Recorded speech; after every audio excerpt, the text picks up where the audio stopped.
buenos días a todos, a todos los que se están uniendo esta mañana y definitivamente creo que ha sido un acierto haber empezado, haber realizado esta primera sesión en español con un tema tan importante como es la visualización de datos y también pues la masiva convocatoria de personas interesadas pues nos confirma que justamente en nuestra región, en Latinoamérica, hay no solamente mucho talento, sino que también mucha sed por aprender de estas técnicas para mejorar la calidad del periodismo que producimos. Y justamente para hablar de esa calidad, yo creo que hay personas claves en nuestra región que están haciendo cosas importantes por mejorar no solamente los contenidos y su calidad, sino también el acceso de herramientas tecnológicas para los periodistas. Y creo que Juan Pablo, sin lugar a dudas, Juan Pablo Marín es una de esas personas a la que, bueno, yo conozco desde hace varios años y lo he visto poco a poco ir creciendo e incrementando ese nivel de profesionalismo y también de la calidad de las herramientas que él junto con su equipo de Data Sketch genera. Juan Pablo, bueno, es un científico de datos, es fundador de Data Sketch, una empresa, un emprendimiento con un gran enfoque colaborativo con el periodismo no solamente en Latinoamérica, sino en otros continentes. Y Juan Pablo está enfocado justamente con su equipo en crear soluciones basadas en datos, como decía, para periodistas. Y es un científico de datos que probablemente tiene, no probablemente, estoy clara de que tiene la capacidad para trabajar en cualquier otra empresa a nivel mundial y sin embargo decidió pues enfocarse en este tema del periodismo y como decía, de ofrecer herramientas para que podamos hacer mejor nuestro trabajo. Juan Pablo ha trabajado también en una gama importantísima de proyectos de diferentes temáticas, pero principalmente se enfoca en temas que tienen que ver con corrupción, con desigualdad, con violaciones de derechos humanos, y así que es una persona que tiene todo el criterio, creo, para ayudarnos esta mañana, para aportarnos nuevo conocimiento alrededor de esta disciplina de la visualización y los datos. Él nos va a facilitar este taller por la próxima hora y media y al final, si tenemos chance, yo también quisiera compartir algunas herramientas extras y si no, pues fluyamos en la conversación y en las preguntas que ustedes tengan y bueno, lo importante es que salgamos de esta sesión todos y todas satisfechos con el conocimiento que vamos a adquirir esta mañana. Juan Pablo, te voy a dar la palabra y por favor, compartinos lo que esta mañana tienes para cada uno de nosotros. Hola, muchas gracias, Jesús, Jeff, por la presentación. Feliz de estar acá y compartir con ustedes ideas y pues básicamente pues algún conocimiento que hemos venido recogiendo en la práctica de periodismo de datos ya por varios años. Creo que empecé con estos temas tal vez hacia 2013 o así. Y bueno, entonces, para no alargar mucho, voy a compartir mi pantalla y empezamos.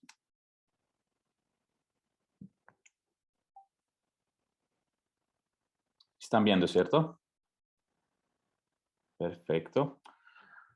Ok, bueno, vamos a hablar sobre visualización de datos en general. Sé que por ahí en algunos de los títulos hablaba de visualizaciones interactivas.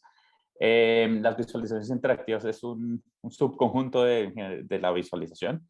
Y yo en lo personal pienso que las visualizaciones interactivas son útiles, pero es importante revisar otros conceptos asociados que pueden potenciar mucho el trabajo con datos. Entonces trataré de hacer un barrido amplio sobre el trabajo. Ya con esa presentación de Hazel creo que fue de muchísimo, entonces solo estén pendientes en mi Twitter, JP Marín Díaz, si quieren tener discusiones en vivo sobre temas de datos y visualización.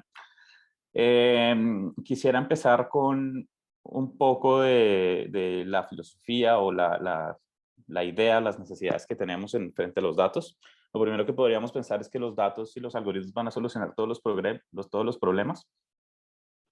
Y cuando nos sentamos a organizarlos, procesarlos, visualizarlos, podemos tomar buenas decisiones.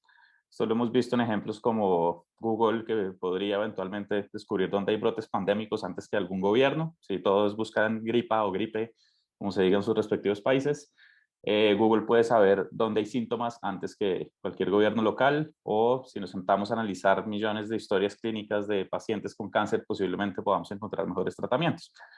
Pero en la práctica esto no es para nada así. El programa de Google lo cerraron en 2013 porque no logró estimar bien brotes pandémicos. Después de invertir $60 millones en Watson, uno de los principales centros oncológicos del mundo, canceló el contrato porque no llegaron a tener buenas respuestas. De pronto vieron el caso en el que Microsoft sacó un bot en línea para Twitter, y este bot al cabo de horas terminó haciendo comentarios racistas según lo que aprendía de la interacción con los usuarios. O tal vez esta otra herramienta de Google, donde pues es bien interesante.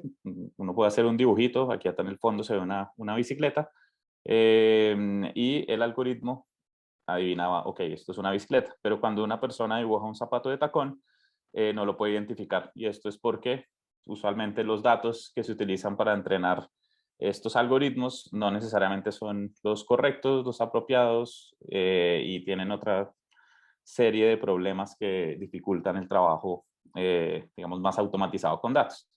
Entonces terminamos con algo de este estilo, donde le metemos basura a los algoritmos y nos sale una basura aún más grande si no se hace esto con cuidado.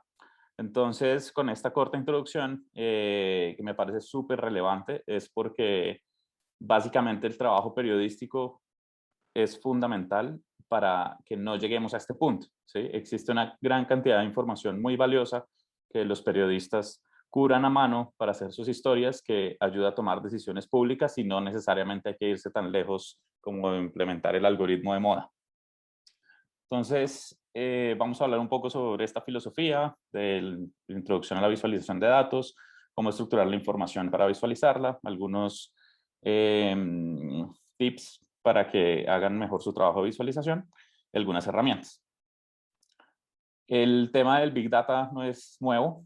Desde, si de pronto alguien escuchó ya la historia del centro en Chile de cibernética, hacia los años 70 querían tener este lugar consolidado con todo el resultado del económico de las fábricas para tener un lugar de tomar decisiones. Entonces, esto es una idea que ya viene rondando por varios años. Hay un capítulo muy bueno en Radio Ambulante, por si lo quieren escuchar. Pero algo que a mí me parece fundamental es que el tema del Big Data no es para los humanos, es para las máquinas. Nosotros como humanos tomamos decisiones con información agregada.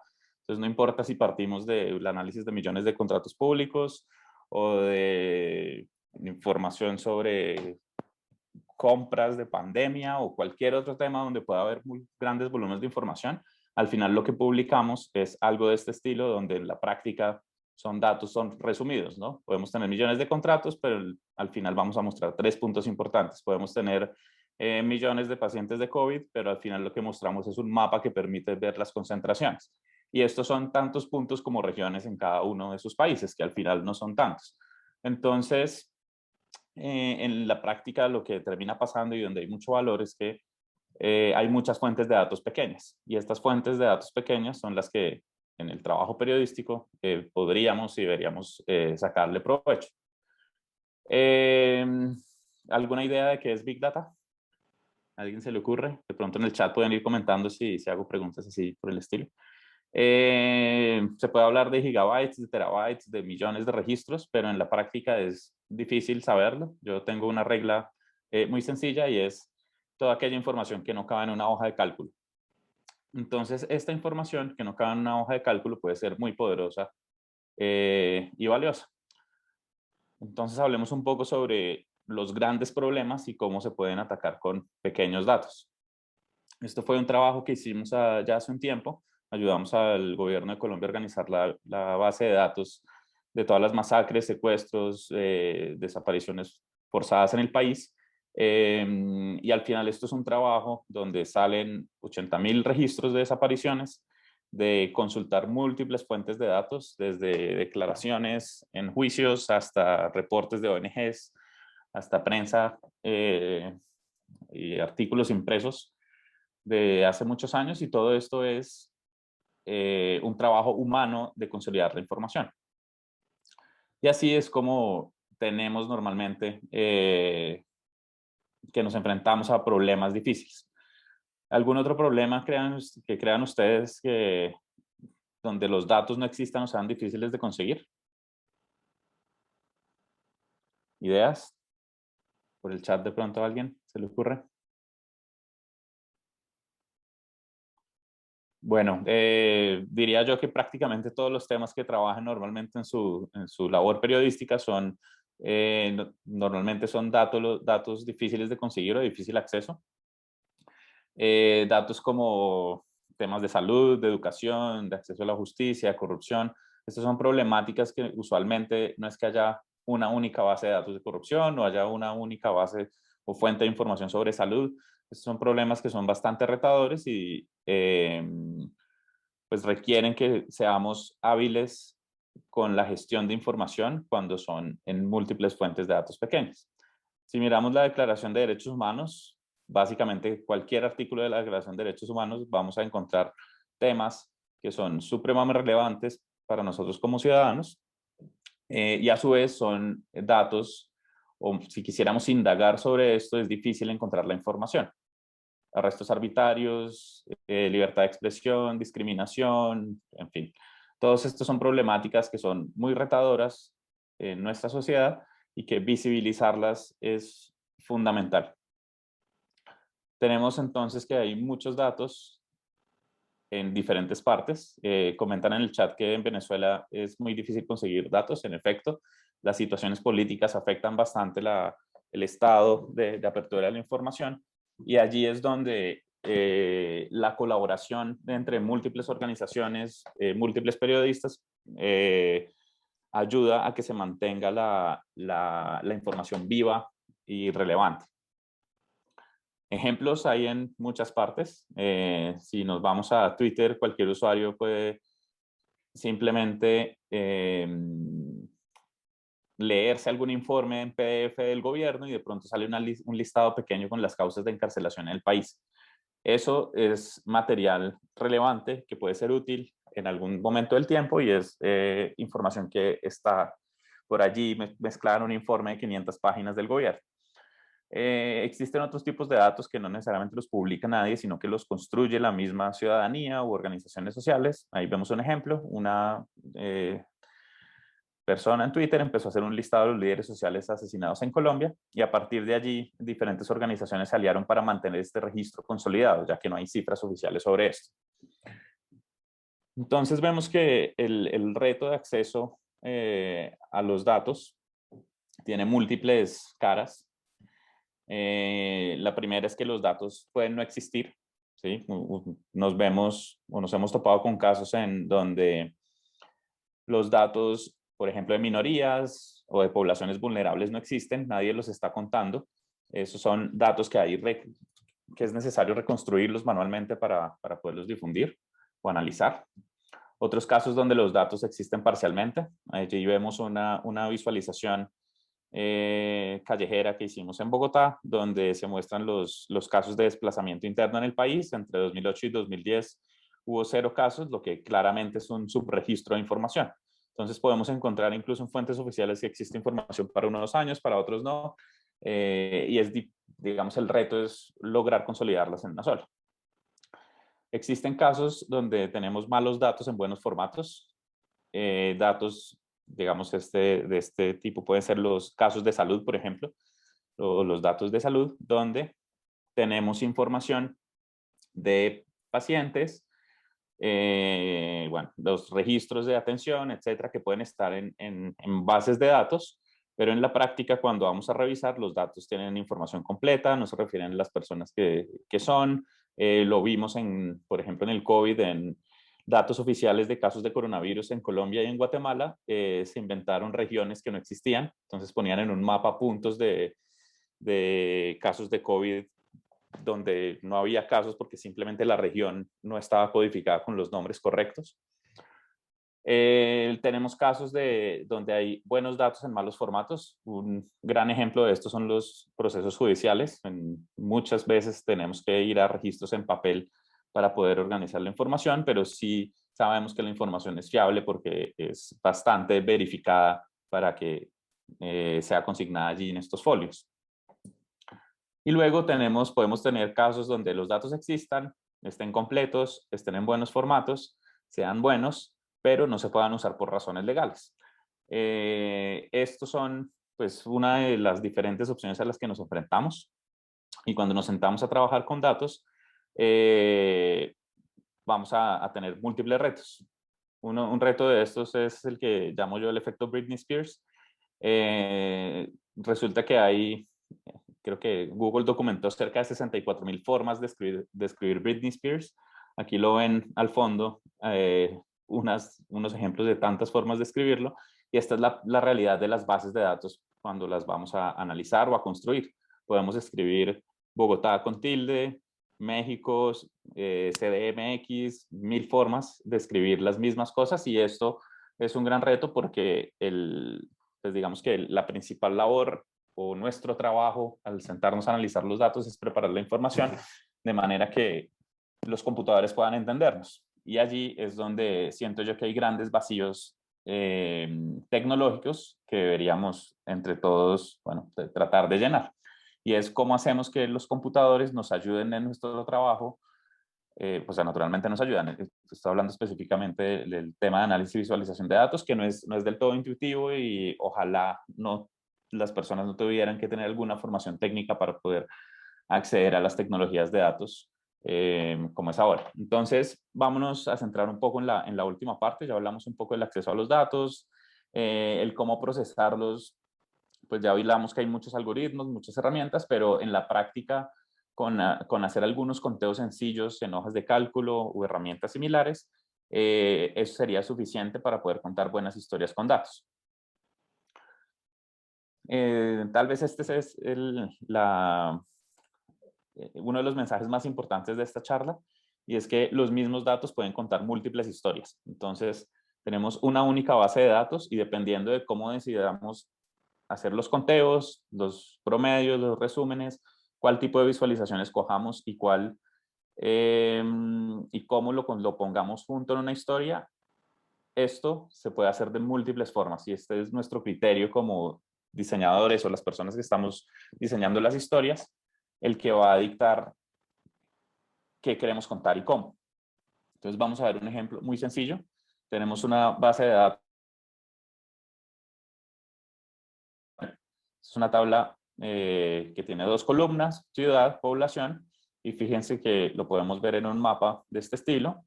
Entonces en este mapa tenemos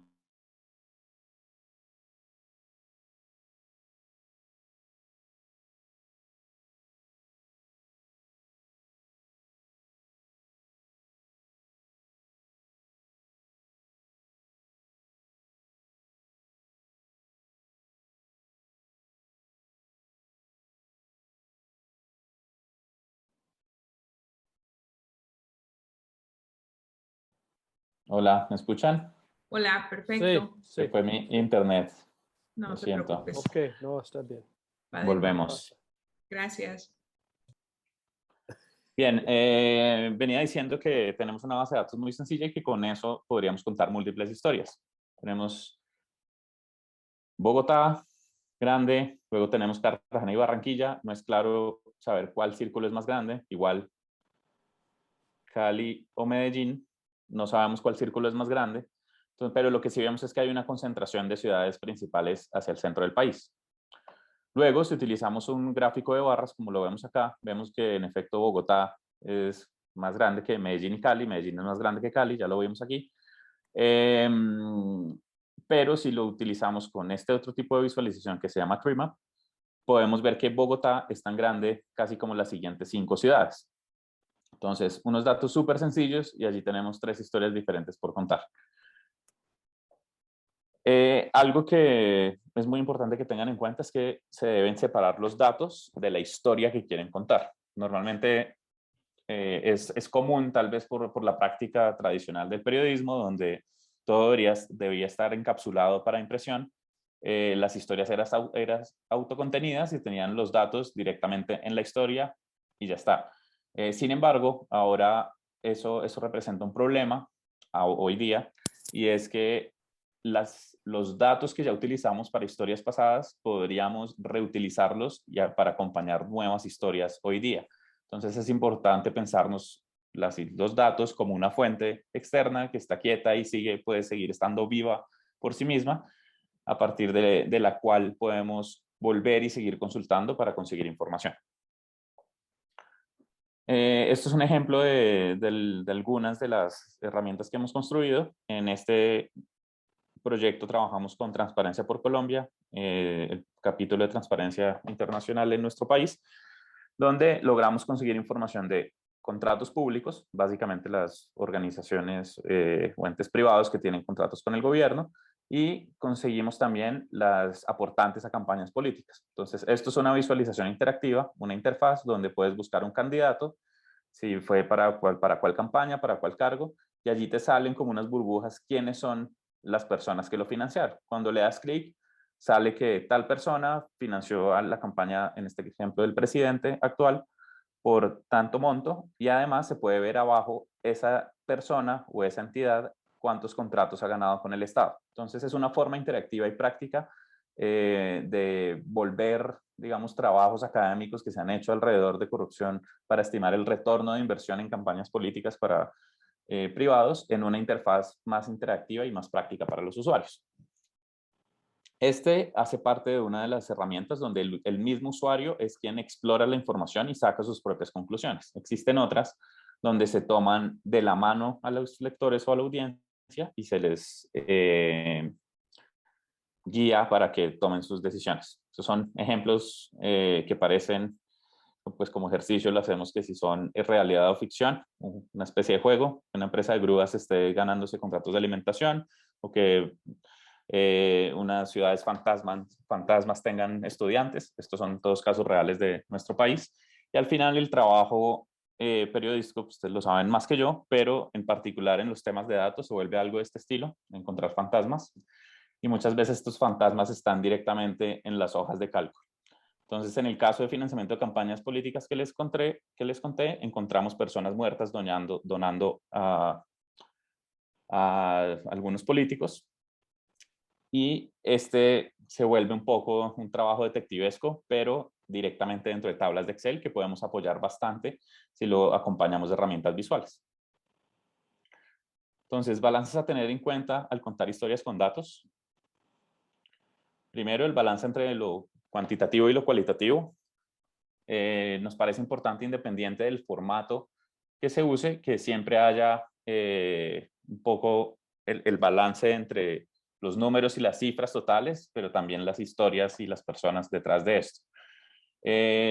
Nos encontramos con casos en las bases de datos donde hay personas que se vuelven solo números, entonces es fácil olvidar la humanidad de las personas cuando los volvemos una cifra, casos COVID o cosas de ese estilo, pero no nos olvidemos que por otro lado existen personas que ni siquiera son números y es importante contarlas.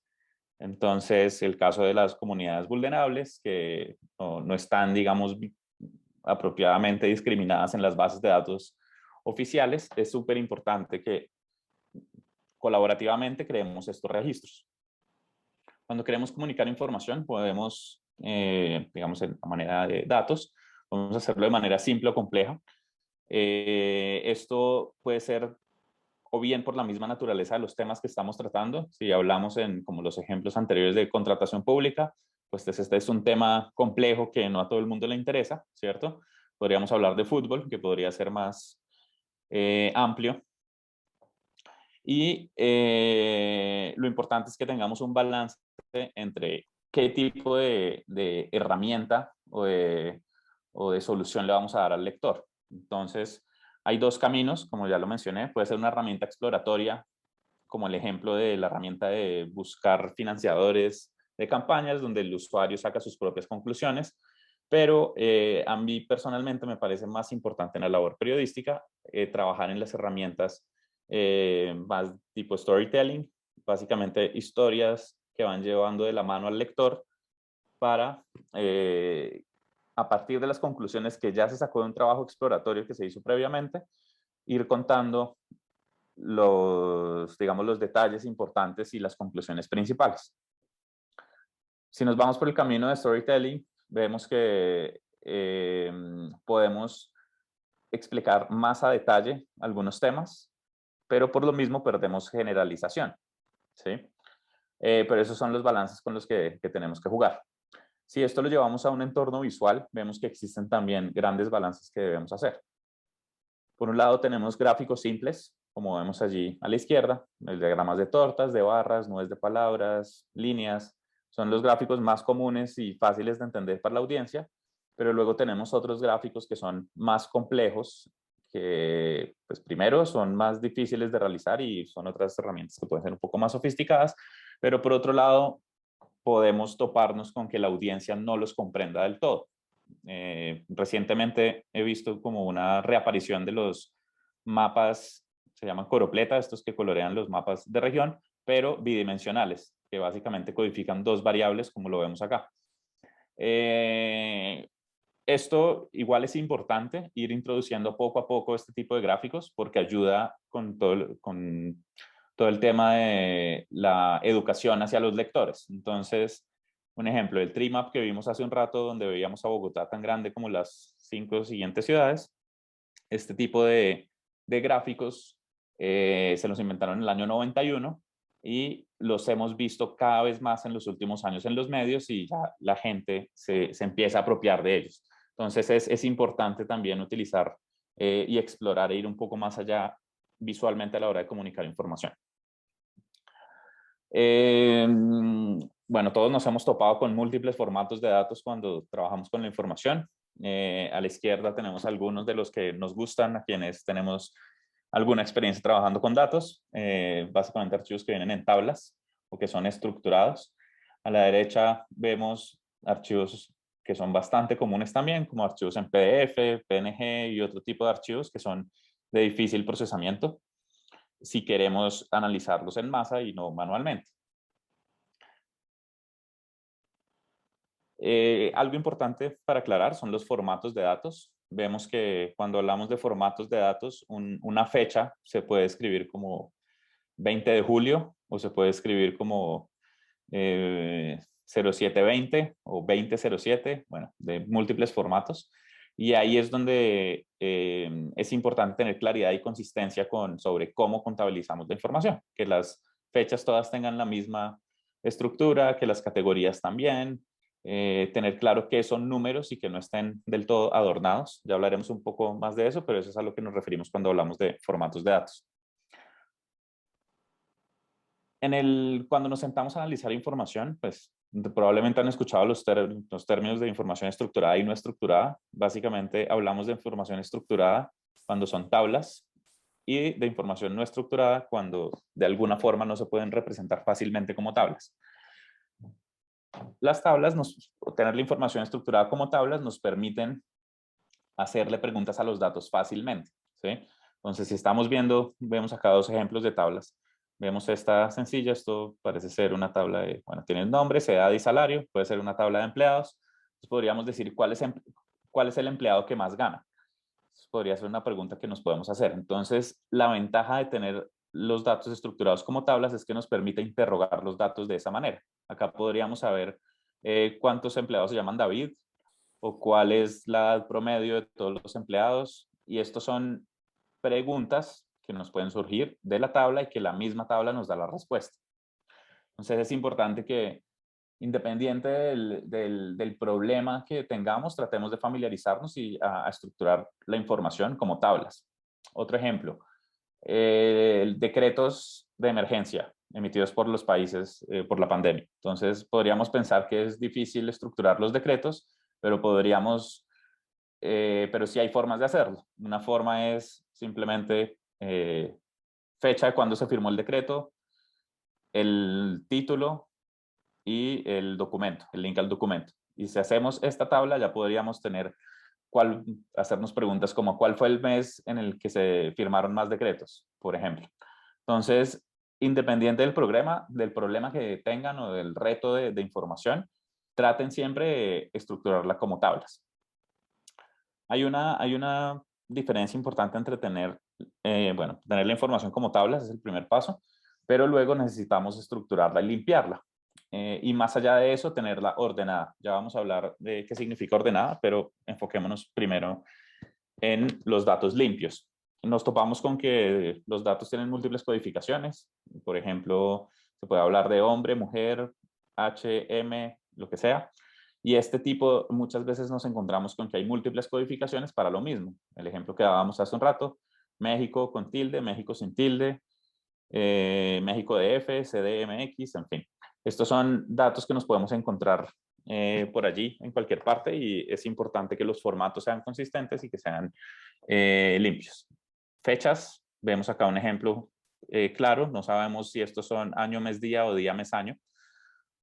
Y esto es problemático. Muchas veces los datos que nos encontramos por allí en, digamos, los datos salvajes, como los llamo yo, que nos podemos descargar de alguna página web o cosas de ese estilo, muchas veces tienen incluso los formatos mezclados dentro de la misma tabla.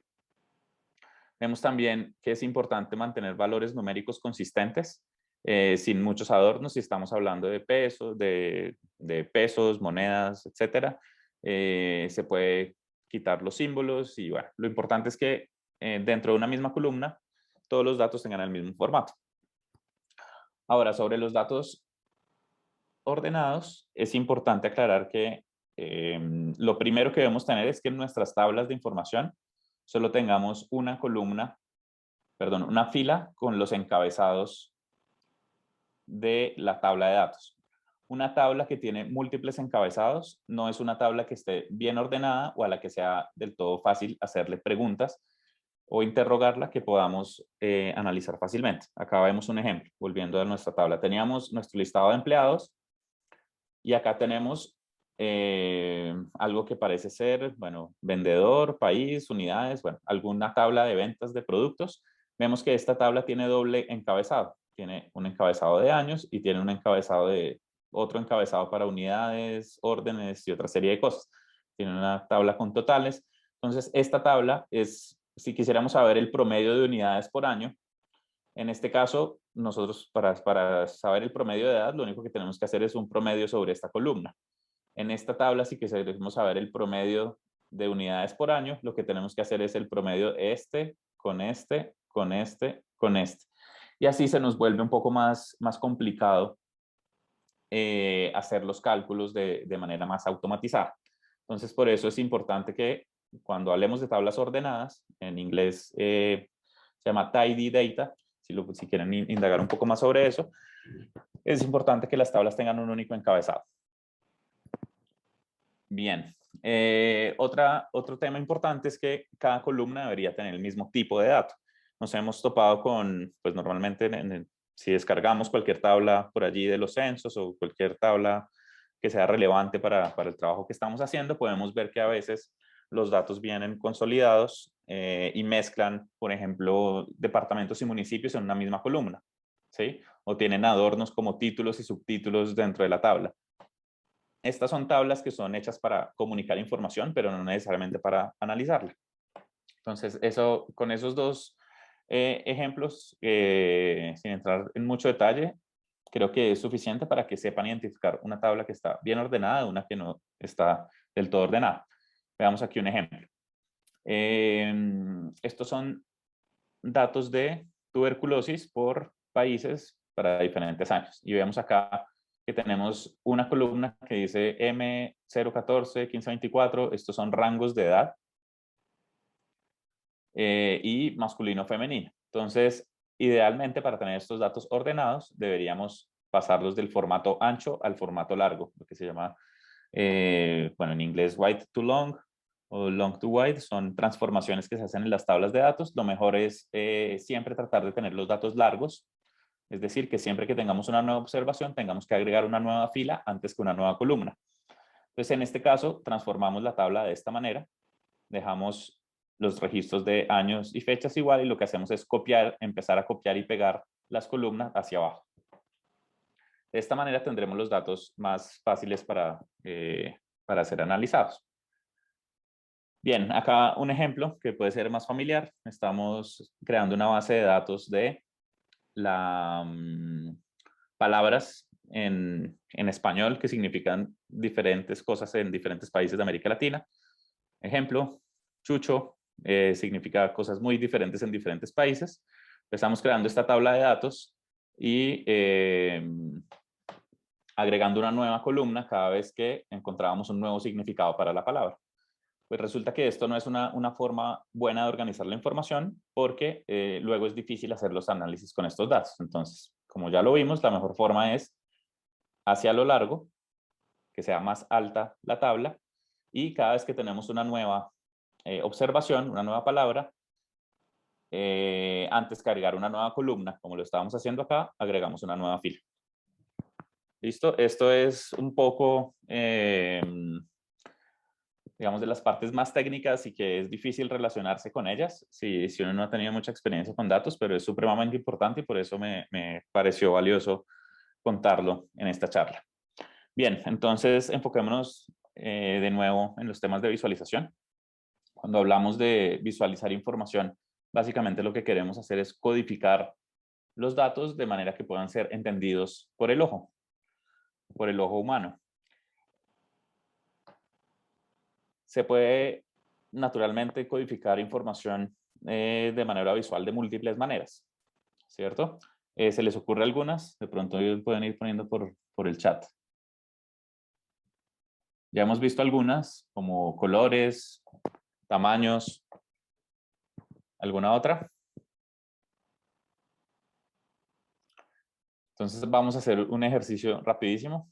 Tenemos estos dos números, 75, 37. ¿Cómo creen que podríamos visualizar esos números?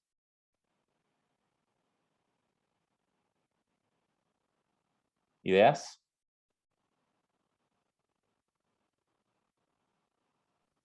Con gráficos. Gráficos. Bien, ¿qué tipos de gráficos o cómo codificar estos números de manera... Ahí alguien pone de un color o de otro color. Muy bien, podemos codificar los dos números diferentes por colores. Otra persona menciona que podemos codificar el más grande por tamaño el 75, más chico el 37. ¿Alguna otra idea? Y si me pongo más artístico, con infografía. Exacto, se puede utilizar iconos o iconografías de alguna forma. Se podría hacer, no sé, por ejemplo, tener en negrilla o más gruesa la letra de la fuente del 75, más delgada la del 37. Entonces vemos que en realidad hay múltiples formas de codificar la información visualmente. Acá vemos algunos ejemplos y les recomiendo este artículo que se llama 45 formas de comunicar dos cantidades. Esto fue un ejercicio que realizó Santiago Ortiz, quien es un diseñador, es matemático y diseñador de información. Y pues hizo ese ejercicio en un taller y llegaron, acá puse algunos ejemplos, se puede ubicar diferentes sobre una línea, hacer un diagrama de las proporciones entre los dos números, unas barras, intensidad de color, las posiciones radiales, en fin. Tenemos muchas claves visuales que podríamos utilizar. Tamaños, formas, inclinaciones, poner iconos, así como lo mencionaban, tal vez no con cuadrados, sino con árboles, como lo mencionan en el chat. Colores, texturas, áreas, movimiento, incluso el movimiento también lo podemos identificar visualmente. Y tal vez uno de los ejercicios más interesantes de esto es el trabajo que hizo Hans Rosling. De pronto, quienes tengan más afinidad o conozcan un poco más de visualización, seguramente han oído hablar de Hans. Él era un epidemiólogo o trabajaba en salud pública, sueco, y se empezó a interesar en contar historias sobre la evolución de la humanidad o los diferentes componentes sociales de la humanidad, y llegó a hacer visualizaciones interactivas súper interesantes. Él montó una herramienta que se llama Gapminder, de pronto le suena. Lo importante de este ejercicio es que esta es tal vez es una de las visualizaciones que nos permiten codificar la mayor cantidad de información en un solo tipo de gráfico. Entonces, este tipo de gráfico es la historia de 200 continentes, 200 países en 200 años, donde estaba la expectativa de vida en un eje y el ingreso per cápita de cada uno de los países. En la medida que va avanzando el tiempo, se van viendo diferentes cambios de cómo van evolucionando los países hacia una mejor salud y mejores ingresos. Se ven por colores los diferentes continentes. Entonces tenemos variables: el país, el continente, la expectativa de vida, ingresos, la población e incluso el año que viene dado por las animaciones y el movimiento. Acá tenemos 6 variables que están codificadas en un único gráfico con múltiples claves visuales de las que vimos anteriormente. Están colores, formas, tamaños, posiciones, animación o movimiento. Y esto, les dejo el link acá por el chat. Bueno, creo que les vamos a compartir igual el link de la presentación para que luego revisen el video, porque este tipo de visualizaciones permite contar una historia muy interesante de la historia de la humanidad en los últimos 200 años. Aquí la invitación es a que cada vez que vean una visualización en algún medio o en algún artículo que les interese, intenten hacer el ejercicio de reconstruir la base de datos que fue necesaria para crear esa visualización. Este es un ejercicio súper valioso para que vayan incorporando un poco el pensamiento de cómo transformar la información que ya viene visualmente a tablas. Entonces, en este caso, si nos hablan de la evolución de la expectativa de vida de los países por continente y por año, podemos pensar que necesitamos una tabla que tenga un país, un continente, la expectativa de vida, ingresos y población. ¿Listo? El país se va a la forma, el continente al color, la expectativa de vida a la posición en el eje X, ingresos en posición en el eje X, Y, bueno, al revés, perdón.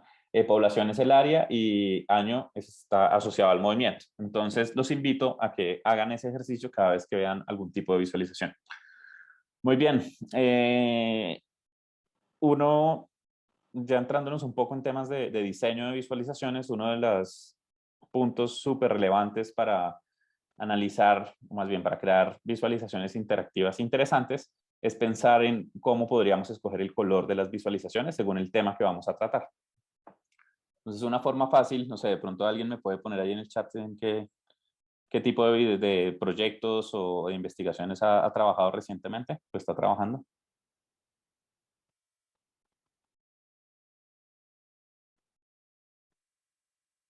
¿Alguien? Digamos migración. Entonces, una forma interesante de pensarnos algún tema o los colores de algún tema es hacer una búsqueda de imágenes. Se pueden utilizar incluso herramientas como Pinterest o algo así. En este caso lo hacemos más simple. Aquí están trabajando en conservación de aves. Entonces vemos que aquí el verde es predominante. Fíjense que incluso cuando vamos bajando, mientras cargan las imágenes, los colores como principales es el verde, e incluso de acá de este mismo ejercicio puede salir una paleta de color interesante para el proyecto que estemos trabajando. Existen diferentes herramientas para hacer este tipo de trabajo.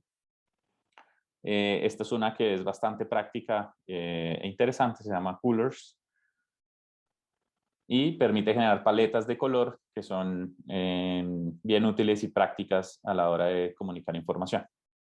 Entonces aquí nos carga alguna información. Y fíjense que acá ya nos salió una paleta bien interesante. Luego podemos copiar los colores, borrarlos y él nos va ajustando los colores para generar diferentes paletas de color. Nada más presionando la barra espaciadora podemos tener una inspiración bien interesante para los diferentes proyectos. En este momento, bueno, les voy a hacer aquí como una pausa en la presentación y les voy a mostrar un poco sobre lo que venimos haciendo en DataSketch para apoyar en prácticamente todos los retos que hemos visto a lo largo de la presentación. Entonces, pues yo soy el fundador de DataSketch. Y estamos creando herramientas que permitan hacer análisis y visualización de datos en la nube de manera más simple. Existen naturalmente muchas otras herramientas que estaremos discutiendo con Hazel también hacia el final de la charla.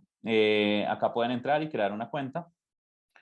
Cuando crean una cuenta, pueden ir aquí bueno, tienen una especie de dashboard donde tienen visualizaciones que ustedes han hecho o datos que han cargado y compartido. Entonces, acá algunos ejemplos de visualizaciones que he hecho yo, pero lo interesante es que puedan visualizar acá todas las aplicaciones que tenemos disponibles. Básicamente queremos crear como el App Store de la ciencia de datos, donde cualquier persona que no tenga muchos conocimientos, que no tenga conocimientos de programación, pueda hacer diferentes gráficos interactivos o análisis de datos en la nube, simplemente copiando y pegando información. Entonces, miremos esto. A ver si funciona.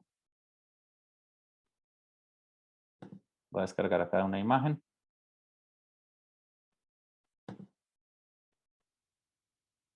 ¿Dónde estamos? Acá. Entonces acá, esto es una de las aplicaciones que buscamos acá como la herramienta para generar paletas de color a partir de una imagen. Podemos subir archivos o copiar y pegarlos y esta herramienta nos permite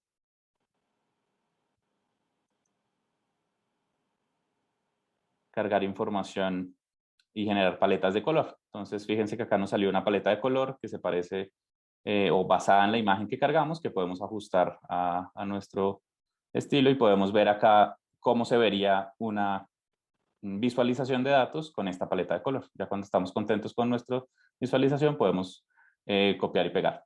Entonces, esto es un ejemplo de una de varias herramientas que tenemos. Tenemos herramientas para diferentes tipos de visualizaciones. Por ejemplo, esta de visualizaciones en red. Vamos a abrirla acá. Bueno, diferentes herramientas de mapas.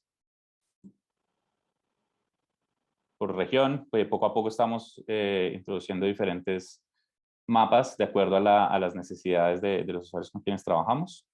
¿Dónde está? Busquemos alguno del mundo. Entonces, estábamos hablando hace un rato de visualizaciones estáticas o visualizaciones interactivas. Acá tenemos la opción, diferentes opciones. Acá vemos un ejemplo de visualizaciones de red, donde tenemos acá, en este panel podemos cargar o seleccionar datos de muestra. Vamos a copiar y pegar unos datos. Por acá tengo algunos datos de prueba.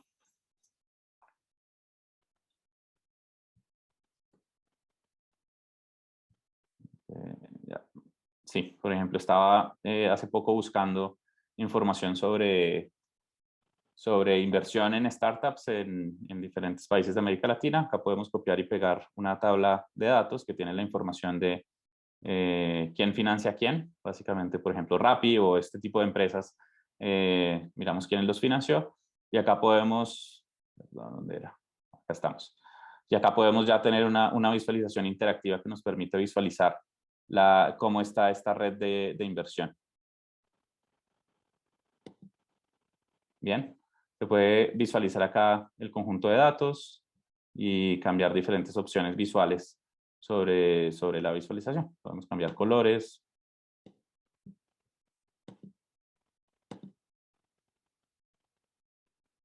Bueno, colores, en fin.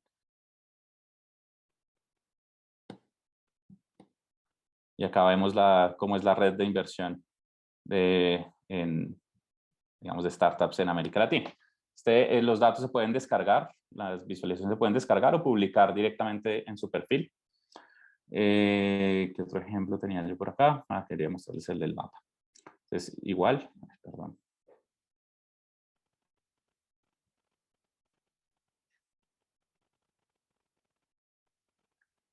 Tenemos acá igual la interfaz de carga de datos, pueden copiar y pegar directamente desde Google Sheets o seleccionar datos de muestra. Esperen, pueden esperar como algunos errores. Actualmente estamos haciendo una actualización grande de nuestro sistema, entonces les agradecemos si quieren probarlo y nos ayudan a identificar oportunidades para mejorar las visualizaciones.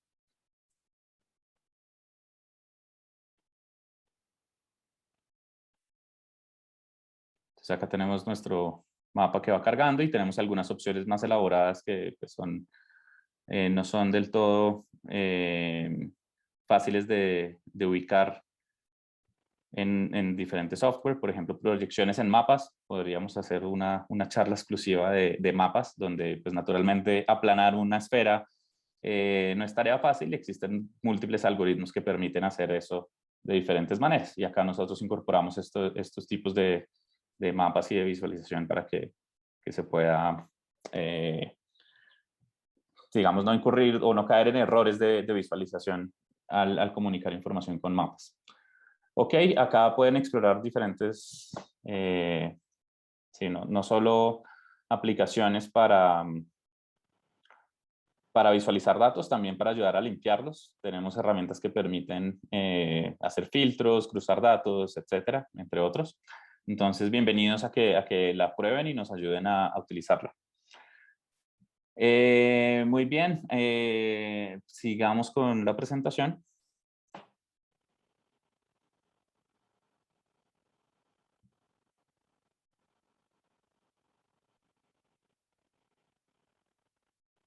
Uno de los temas importantes de visualización de datos es el color, ya lo mencioné, y esto más que por preferencias estéticas es crítico a la hora de comunicar información y poder entender cómo los tipos de datos que ya mencionamos hace un rato se relacionan con cómo consumimos la información visualmente.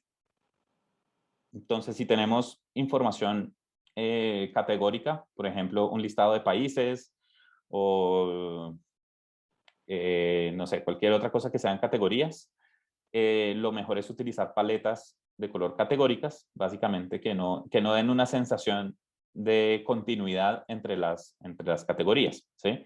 Entonces, a no ser que tengamos categorías como alto, medio y bajo, que sí tienen como una relación o una continuidad entre ellas, lo mejor es utilizar colores que no se parezcan entre sí. Cuando queremos codificar valores numéricos, como los números tienen un orden, es importante que los números también muestren un cambio gradual entre ellos. Los valores más altos usualmente se asocian a valores más intensos o más grandes y los valores más claros a valores menores. Otra forma de codificar la información es con paletas divergentes, como lo vemos aquí. Este tipo de paletas permiten, además de visualizar la información continua, que va de un valor menor a un valor mayor, también identificar unos valores neutros. Entonces permite ver muchísimo más fácil la diferencia entre los valores mínimos, los máximos y los que no tienen tanto valor como lo vemos aquí, para que lo tengan en cuenta. Como ya lo mencioné, utilizar paletas categóricas que den una sensación de continuidad en el color no es recomendable. Es mejor tener paletas con colores que no den la sensación de que se parecen los unos a los otros. Para esto existen múltiples herramientas. Vemos acá algunas herramientas para generar paletas de color. Bueno, por tiempo no vamos a entrar a cada una, pero allí quedan los links para que los exploren. Pueden seleccionar 2 colores, por ejemplo, ver un poco la distribución de los datos si quieren que varíe gradualmente o que sea más intenso los cambios al final. Y con de esta forma pueden seleccionar diferentes valores de color. Lo mismo para este caso, la ventaja que tiene esta herramienta es que pueden seleccionar el color del fondo. El color del fondo es útil también para visualizar la información o para entender cómo se vería la información en una visualización. Diferentes herramientas no tienen del todo esta funcionalidad. En la herramienta que les conté de cargar, creo que la cerré, de cargar la imagen de los pájaros, también podríamos ver los colores de fondo, que es bastante útil. Por defecto, normalmente los colores son blancos, entonces igual pueden ir con las opciones por defecto que ofrecen diferentes herramientas. Algo muy importante también en la selección de color es que alrededor del 10% de las personas sufren de algún tipo de daltonismo. Y con el daltonismo, las personas pueden llegar a confundir colores. Entonces, por ejemplo, la paleta que vemos acá seleccionada es una paleta diseñada de manera que incluso personas con daltonismo puedan ver la diferencia entre los colores claramente, ¿sí? Cosa que no pasa con cualquier paleta que se nos ocurra a nosotros, porque sí. Entonces, por ejemplo, si seleccionamos una paleta de color de estas, que igual nosotros, personas que no tenemos algún tipo de daltonismo, podemos ver la diferencia entre los colores para las categorías. Ya para personas con algún tipo de daltonismo se vuelve más difícil diferenciar estos colores. Existen también diferentes herramientas para ayudar a verificar estos contrastes. Está Color Review, que también por un lado ayuda a seleccionar colores, pero también el contraste con textos y otras cosas que son importantes para las anotaciones. Y esta otra herramienta que se llama Vispalette de Susie Liu, quien es una diseñadora de infografías bastante reconocida. También he creado esta herramienta con otra persona que se me escapó su nombre ahora, pero son bastante reconocidos en temas de visualización y les permite seleccionar colores y verlo cómo se verían diferentes tipos de gráficos. Bien, algunos ejemplos de visualizaciones de datos. Creo que voy a agrandar un poco esto.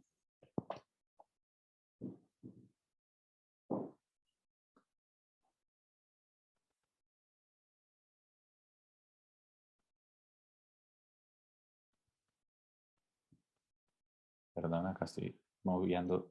Ya. Estamos. Esto es un ejemplo de una visualización de datos que hicimos que no, digamos, no es interactiva en el sentido que una persona puede interactuar con los datos, pero sí es interactiva en el que cuenta la historia con animaciones. Estos son GIFs que se realizan con herramientas como las que estamos construyendo con las aplicaciones de DataSketch, de manera que se puedan cargar los datos y se generan GIFs animados para contar partes específicas de la historia. Entonces, en este caso, no es la herramienta que cualquier persona pueda interactuar y extraer sus propias conclusiones, sino que por el contrario vamos llevándolo por un paso a paso a partir de la historia. Ejemplos de cómo podemos pensar la interactividad con datos de diferentes maneras. Tenemos una base de datos reconstruimos una base de datos sobre feminicidios en el país.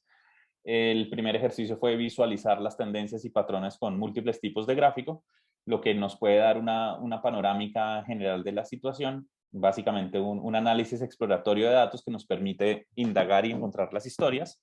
Pero al final, en la publicación, nos fuimos por un ejercicio interactivo, pero fue un ejercicio interactivo análogo, de manera que pudiéramos comunicar la información de feminicidios, pero saliéndonos un poco del espacio digital. En este caso, reconstruimos el rostro de Rosa Elvira Celi, quien fue una víctima de feminicidio, por quien tenemos una ley de feminicidios ahora en Colombia.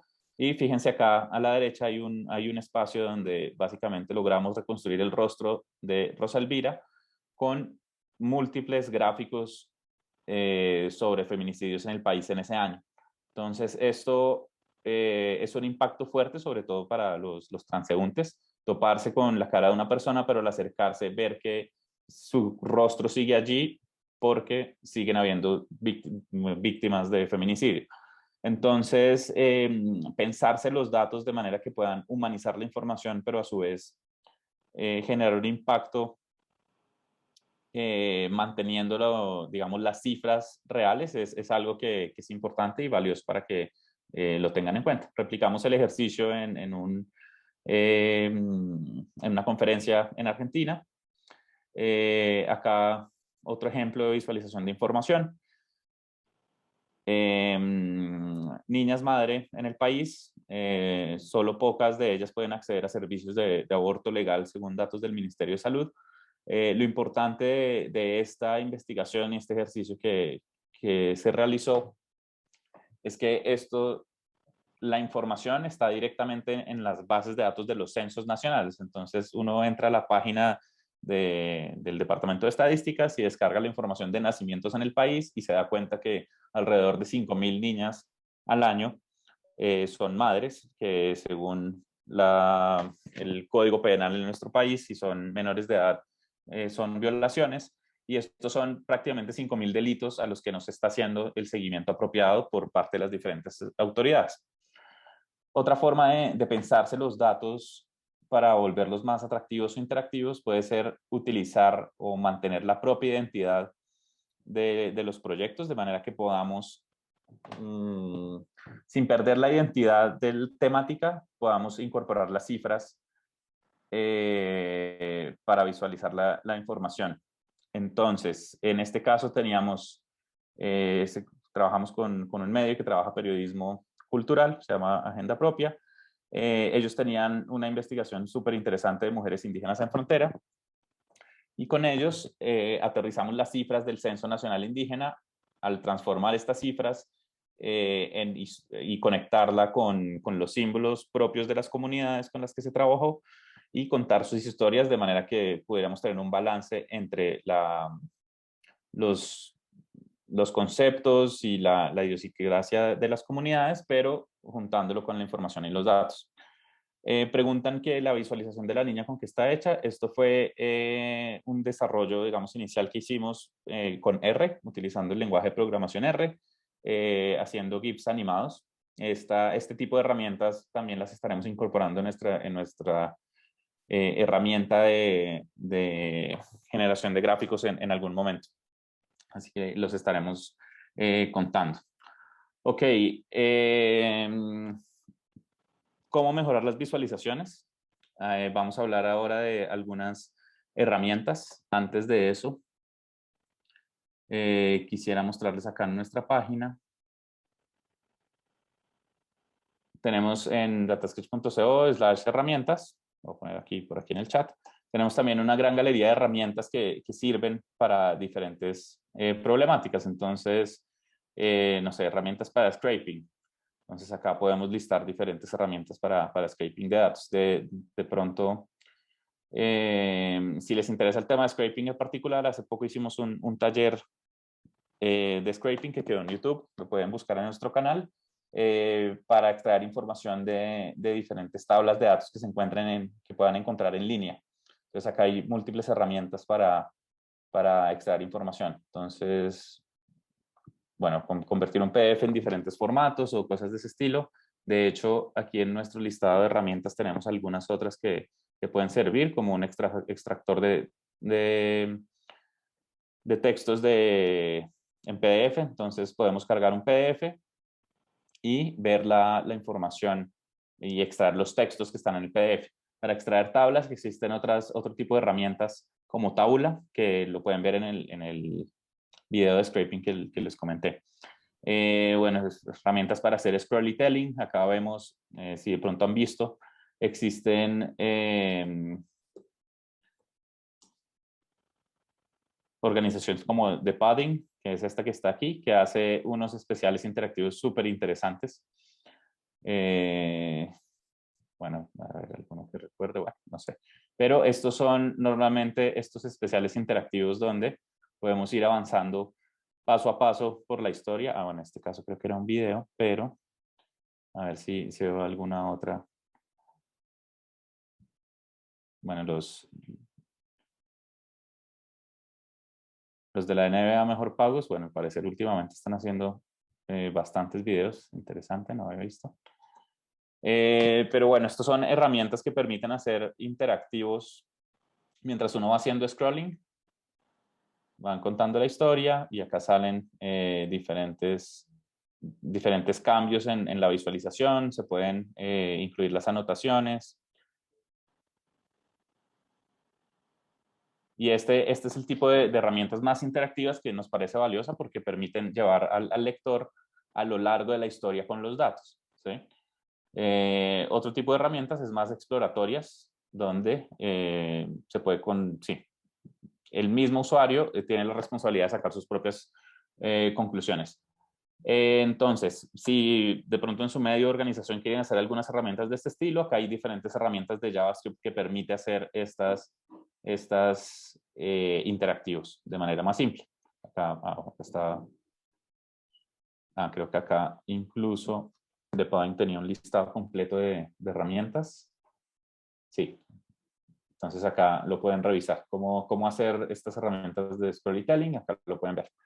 Bueno, en cualquier caso, acá hay múltiples listados de cosas que pueden ser útiles o relevantes al momento de trabajar la visualización de datos. Entonces, sobre catálogo, este es importante. Uno de los retos importantes es cuál tipo de visualización deberíamos escoger. Entonces, acá está esta herramienta que se llama Database Project y hay otro que se llama Database Catalog. Vamos a buscarlo acá. Entonces, Database Project. Y y otro que se llama el Database Catalog, que los pueden ayudar a encontrar cuáles son los tipos de visualización más útiles o más relevantes para cierto reto que tengan. Entonces, el diagrama de áreas. Y acá explica en qué consiste, cómo se puede utilizar, algunas herramientas que pueden servir. Esta herramienta tiene la ventaja que está en español. Creo, sí, por acá está. Entonces podemos buscar por función si queremos hacer comparaciones, dimensiones, relaciones. Aquí nos salen diferentes sugerencias de gráficos que se pueden realizar. Otra que me parece bien interesante también es esta que se llama Database Project.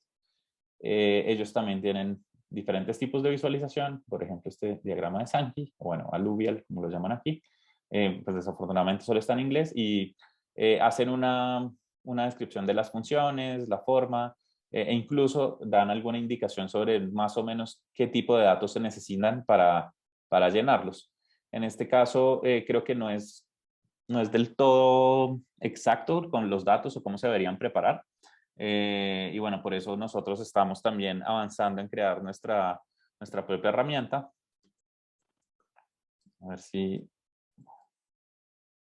que básicamente lista también todos los diferentes tipos de visualización y cómo se pueden acceder a ellos y para qué sirvan cada una. Estamos todavía en proceso, pero si les interesa me pueden escribir y les vamos contando para qué sirven los gráficos tridimensionales o bueno, diferentes tipos de gráficos, estos que son gráficos de horizonte, en fin, para que tengan una mejor referencia.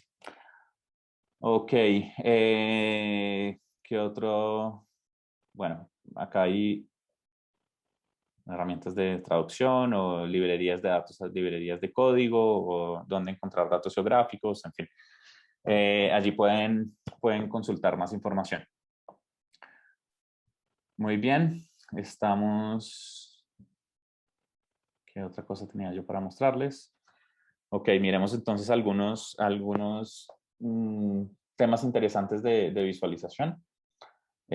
Bueno, tenemos un newsletter, datasketch.co newsletter, si pueden ir a la parte de periodismo de datos, y ahí cada 2 o 3 semanas estamos enviando información relevante sobre periodismo de datos.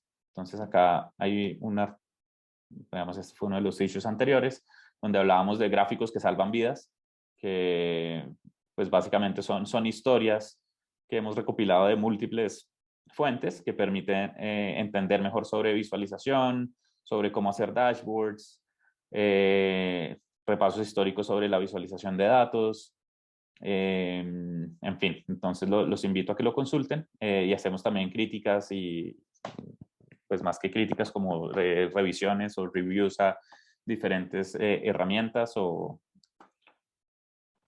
soluciones de periodismo de datos. Entonces, en el último que enviamos, hablamos sobre datos y diversidad, tipos de visualización, herramientas para trabajar datos sobre, digamos, con una mirada de género. Y bueno, en fin, entonces ahí los invito también a por si quieren conocer un poco más sobre estos temas. Profesor Marín, Sí. Para hacer una infografía interactiva como la que vimos, donde aparece el científico en YouTube,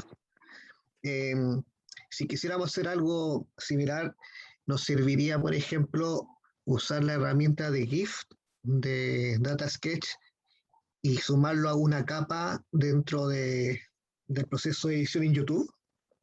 Sí, eso lo hemos hecho nosotros. Hicimos alguna vez unos videos para explicar contratación pública y mientras la persona hablaba, sacábamos los GIFs animados al lado con las visualizaciones interactivas. Incluso puede ser tan fácil como hacer una captura de pantalla utilizando cualquiera de las herramientas de visualización de datos disponibles. Entonces, bueno, acá en nuestro blog, creo que recientemente publicamos un blog post sobre cómo hacer visualización, cómo hacer infografías, entonces allí le pueden echar uno. Aquí está, como qué es infografía para que lo revisen. Algo bien interesante es inspirarse y como estar al día de qué visualizaciones han hecho recientemente, cuáles son importantes, y acá vemos algunos ejemplos de visualizaciones de los olímpicos que nos parecieron súper interesantes, que pueden servir como inspiración también para su propio trabajo. Creo que sí, bueno, estamos acá en estos 15 minuticos, miremos algunas recomendaciones súper puntuales. Bueno, vamos a discutir aquí para ejemplos que me parecieron relevantes para tenerlos en cuenta. Lisa Charlotte Muth, ella trabaja en Data Wrapper, que es otra empresa súper importante que trabaja temas de visualización, y una herramienta bastante útil e intuitiva también para que la revisen si no la conocen. Hacía la pregunta recientemente de si las variables categóricas deberían codificarse como valores así continuos o no, y existen múltiples puntos de vista. Digamos que el tema de la visualización de datos no es una ciencia, es más un arte. Entonces existen diferentes posiciones sobre cómo se debería codificar la información.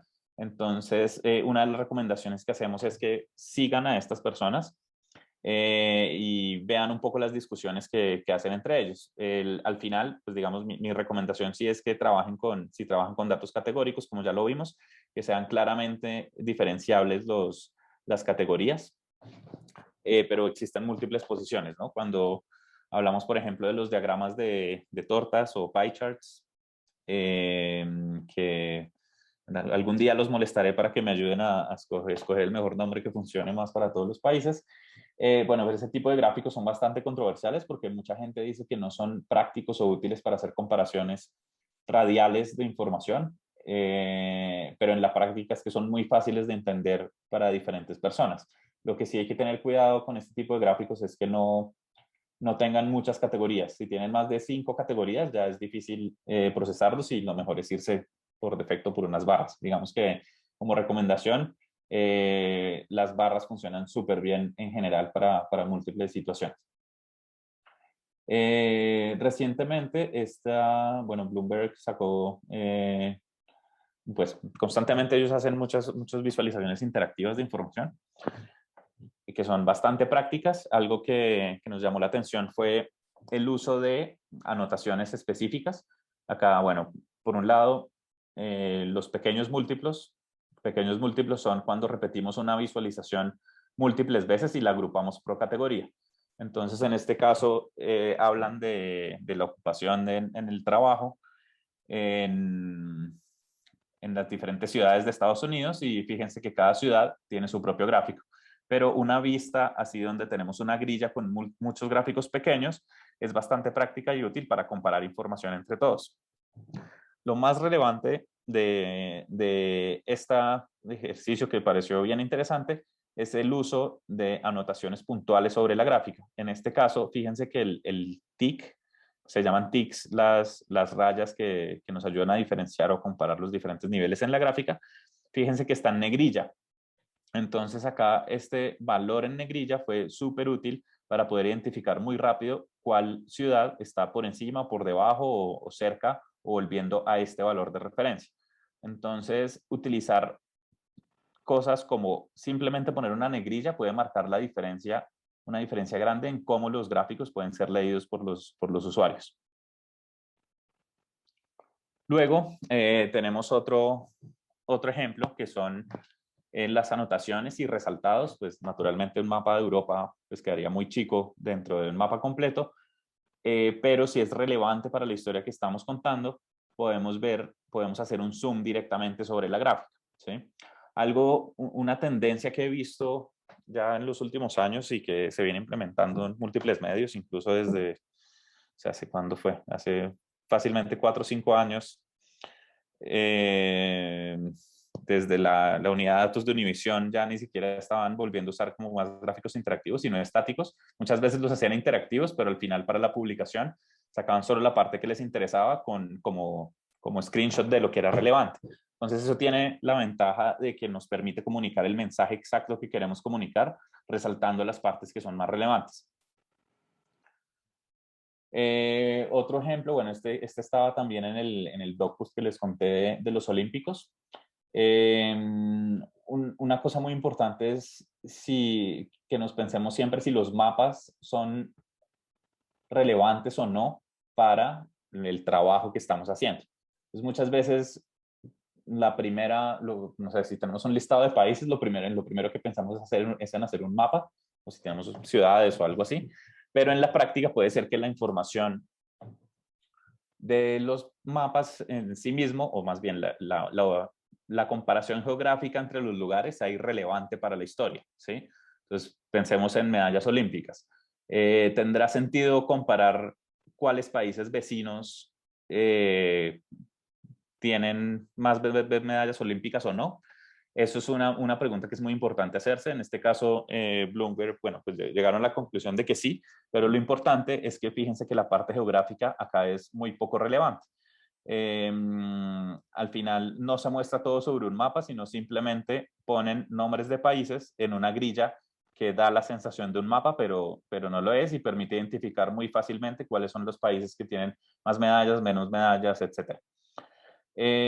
Algo que no se nos puede olvidar también en la gestión de los datos cuando los utilizamos para visualizar es si los datos, más bien, si comunicar la falta de información es útil o no. Entonces, muchas veces hay visualizaciones de datos que visualizan la falta de información. Estas a mí personalmente me gustan bastante. Hemos visto incluso periódicos donde publican en blanco, una hoja en blanco, simplemente para hacer énfasis en una falta de información específica. Estas visualizaciones son muy poderosas, pero no solo la falta de información es importante, también es la información que está en ceros. Es diferente que la información no exista a que la información esté en ceros. Y en este gráfico de Bloomberg vemos que se ven las medallas, la distribución de medallas de oro por país. Y fíjense que acá hay un puntico que está en rojo y pues son países que no tenían la información detallada y tuvieron que hacer una aclaración importante. O aquí es clarísima la separación entre los países que no participaron de los Olímpicos o que no ganaron medallas. Entonces es muy importante que traten de ubicar también visualmente la falta de información dentro de sus gráficos. Algo que es también muy útil es ayudar a leer la información. Entonces, vemos acá los días más calientes en diferentes ciudades del mundo y fíjense que el primer pequeño múltiplo, como lo veíamos anterior, que es para Laos, una ciudad en Laos, vemos que el primer múltiplo tiene unas flechas que nos indican el año completo, cómo va, de enero a diciembre y todos los años, ¿sí? Entonces, aquí por mes, por día, por año, podemos ver, por mes, podemos ver cómo leer el gráfico. Entonces, si no nos hubieran puesto estas flechas, es no del todo práctico o fácil entender cómo avanza el tiempo, ¿sí? Normalmente, digamos, de izquierda a derecha sí estamos acostumbrados a leer cómo avanza el tiempo, pero a veces de arriba hacia abajo no es del todo intuitivo. Entonces, poniendo estas guías, es muy fácil guiar al lector sobre cómo pueden avanzar en la lectura de los gráficos. Otro ejercicio que me pareció supremamente relevante fue, creo que puse el link, que no actualicé el link, pero bueno, este es un gráfico interactivo, pero no, en el sentido en que el gráfico en sí mismo es estático, pero tiene dos formas, una forma de conectar los gráficos que me pareció súper interesante. Estos son, digamos, los caminos de las tormentas, donde se transforma esta tormenta en huracán, y acá tenemos dos huracanes diferentes. Y lo interesante de esto es que pues, es común pensarse en estos huracanes o tormentas en el espacio geográfico, pero no cómo van avanzando en el tiempo. Y en esta forma, simplemente utilizando dos colores diferentes, dejando en rojo el huracán importante sobre el que estamos hablando en esta historia y en gris, un poco más opaco, el otro huracán de contexto, podemos comparar fácilmente geográficamente y a lo largo del tiempo, cómo van cambiando estas dos tormentas. Y bueno, finalmente quería dejarles recomendaciones de mujeres para seguir en el mundo de la visualización de datos. Más mujeres como no de Latinoamérica, acá, si quieren Latinoamérica sigan a Hazel, y hay muchas otras que vale la pena seguir, pero estas, Lisa, Ali Torban, Stephanie Evergreen y Mona Chalabi me parecen súper relevantes y si quieren ahondar un poco más en detalles técnicos sobre visualización. Entonces, bueno, ahí les dejo sus contactos y con eso estamos por ahora. Bueno, muchas gracias. No sé si tengan alguna duda, inquietud.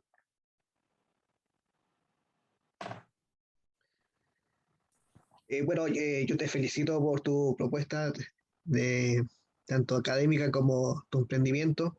Así que, bien, pues excelente y muchas gracias a Jeff. Y está grandiosa la presentación, así que vale la pena verla 2 veces de nuevo y probar las herramientas que nos recomienda. Solamente eso por acá. Muchas gracias.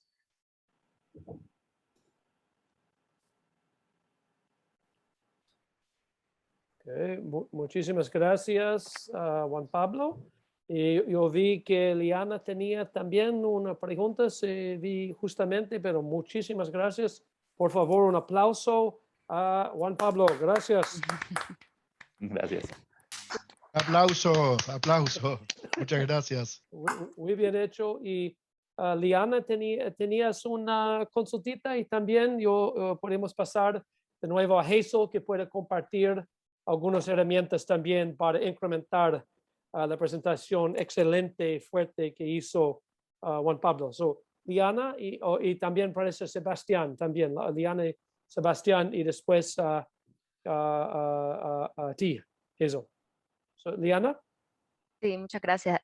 Yo tenía una pregunta. Primero, súper interesante la herramienta, no la conocía y me parece súper interesante. Yo soy periodista de datos, pero estoy más enfocada en el análisis y en R, el análisis, la limpieza de datos y más que en la visualización, que también hago visualizaciones en R. Y mi pregunta es, además de para los gráficos, yo suelo usar ggplot o plotly para interactivos de vez en cuando, pero ¿hay algún otro package de R que uses mucho o que recomiendes para gráficos interactivos? Y luego lo otro es que, aunque Data Sketch me parece súper amplio y de verdad que interesantísimo para periodistas, ¿alguna diferencia por la parte de los gráficos, de como tal subir los datos y crear los gráficos, por ejemplo, con herramientas como Flourish? Sí, bien, entonces, en R, y si quieres hacer gráficos interactivos, échale ojo a un paquete que se llama HTML Widgets. Básicamente pues en realidad son múltiples paquetes que permiten hacer gráficos. Más bien comparto pantalla acá rápidamente. Gracias. Y Sebastián, disculpe, no terminaste, disculpe. Sí, acá básicamente permite empaquetar soluciones de JavaScript en R. Entonces desde R puedes hacer cualquier mapa, puedes hacer diferentes mapas interactivos o utilizar como estos que ves acá, como cualquier mapa con librerías de JavaScript como Leaflet o Network V3, como estos que vimos, los puedes hacer directamente desde R con unas pocas líneas de código. Y sobre las diferencias, existen múltiples herramientas, ya estaremos discutiendo con Hazel en unos minutos diferentes opciones, están Flourish, Data Wrapper y así. Tableau, nuestro acercamiento, lo que quisiéramos hacer es que sea muy fácil de entender para personas no programadoras. Entonces hemos visto que personas que tienen un poco más de familiaridad con código pueden hacer mapeos de cuál variable debería ir en cuál eje o cuál variable debería ser el color, cosas de este estilo, que son un poco más técnicas. Nosotros le estamos apuntando que sea simplemente cargas los datos, seleccionas variables que te interesan y ya está, sin tener que pensar en esos detalles más técnicos. Pero pues, naturalmente eso es un trabajo amplio que estamos mejorando cada vez y ahí vamos. Muchas gracias. Ok, muchísimas gracias por la pregunta y también a ti, a Juan Pablo. Y Sebastián, ¿teniste una pregunta para Juan Pablo? Por favor. Sí, sí. Hola Juan Pablo, ¿cómo estás? Muchas gracias por la charla. Me gustó mucho. Conozco el trabajo de DataSketch desde hace un tiempo que lo he venido siguiendo, pues porque soy diseñador y desde que empecé también a estudiar ciencias sociales me he interesado mucho en el tema de la visualización de datos y me parece muy bacano lo que ustedes están haciendo aquí desde Colombia. Y justamente quería preguntarte, ¿cuál crees tú que puede ser el rol que puede tener un científico social o científica social en el mundo de la visualización de datos? ¿Trabajan ustedes con científicos sociales? Y si es así, ¿qué labores desempeñan? ¿Cuál crees que puede ser la labor que tenga un científico social en este mundo? Gracias. Vale, gracias. Esto es una, pues sí, pues más que, es que una, pues es más una opinión que alguna respuesta que sea correcta, pero yo creo que debería ser como al revés. No que los científicos sociales piensen en trabajar en el mundo de la visualización de datos, sino que el mundo de la visualización de datos debería trabajar para los científicos sociales. Nosotros, pues en nuestro equipo tenemos antropólogos, politólogos, periodistas y para nosotros es fundamental poder tener herramientas que sean de fácil uso sin que las personas tengan que aprender de temas técnicos, porque el problema de tomar decisiones con datos es un problema de todos y sobre todo las personas que trabajan en temas sociales tienen grandes responsabilidades sobre cómo usar la información para que sea, para ayudar a solucionar problemas grandes e importantes, como lo mencioné en mi presentación. Entonces, sí, primero, pues debería ser como al revés, que la visualización trabaje para los científicos sociales, pero las tecnologías pueden que no estén del todo allí. Entonces, sí es muy importante propiciar estos intereses personales de quienes trabajan en estos temas para repensarse cómo desde la comunicación visual pueden tener más impacto en su trabajo. Okay. No, muchas gracias y como mencioné al principio del taller, que para mí es muy impresionante ese aspecto verdaderamente multidisciplinario del equipo de DataSketch. So, no, muy buena pregunta y gracias a Juan Pablo. ¿Otros comentarios, preguntas, dudas o podemos pasar a Hazel para compartir algunas herramientas? Ok. Hazel, a ti por algunas herramientas. Gracias de nuevo, Juan Pablo. Gracias. Muy bien, vamos entonces a compartir aquí algunas herramientas. De hecho, aquí ya he estado haciendo algunas, compartiendo algunas de las que personalmente utilizo en R para los que utilizan ese lenguaje y también algunas en Python para los que prefieren más bien decantarse por esto. Bueno, alguien por ahí preguntaba por el ejemplo de Hans Rosling de cómo hacer este tipo de gráficos. Bueno, justamente mi primera recomendación, que yo creo que ya muchos conocen, que se llama Flourish, es justamente, tiene un template o un machote para poder hacer algo similar a lo que Hans produjo en ese famosísimo, en esa famosísima visualización. De hecho, Flourish ha ido avanzando muchísimo durante el tiempo, durante estos años, en las posibilidades de visualización. Por ejemplo, que es un famosísimo también gráfico, el de la carrera. Este tipo de gráficos también se pueden hacer ahí con los distintos templates que ellos tienen y también, pues obviamente, una serie de una batería muy completa de gráficos y de posibilidades para hacer y también para personalizar.